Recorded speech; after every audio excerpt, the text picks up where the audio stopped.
ভাইয়া গুচ্ছের cheat note দিবেন না কেন? কারণ আমাদের জিপিএ নেই। তাদের লাস্ট ভরসা কুমিল্লা হাজী দানেশের গুচ্ছ। কিন্তু গুচ্ছের প্রায়োরিটি মনে হলো কমই দিলেন। লাস্ট মুহূর্তে মূল বই ফুল বই দেখে যাওয়া কঠিন, তাই চিট নোট ফলো করে তাড়াতাড়ি রিভাইজ দেওয়া যাবে।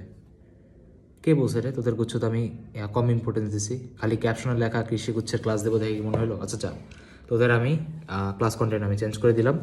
গুচ্ছ এবং কৃষি গুচ্ছ দুইটার আমি একদম সেম ইম্পর্টেন্স দেওয়া হবে, 50-50 দেওয়া হবে।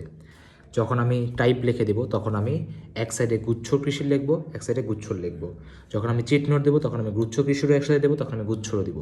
তাই ভিডিওর লিঙ্ক নিচে দেওয়া থাকবে, আপনাদের কার কী লাগে বলে আসেন, আমি সব কমেন্ট পড়ি। একটা কমেন্টও একটা ডাটাও কোনো কিছু বাদ যায় না যেটা আমি পড়ি না বসে বসে।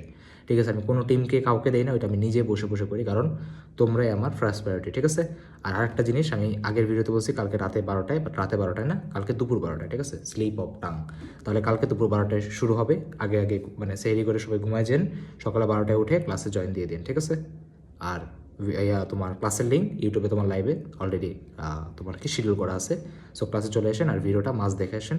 আর একটা কথা, আপনাদের কী কী লাগবে ওই ইউটিউবের ভিডিওর কমেন্টে বলবেন। ঠিক আছে, তাহলে আমি সব এক জায়গা থেকে দেখে নিতে পারবো।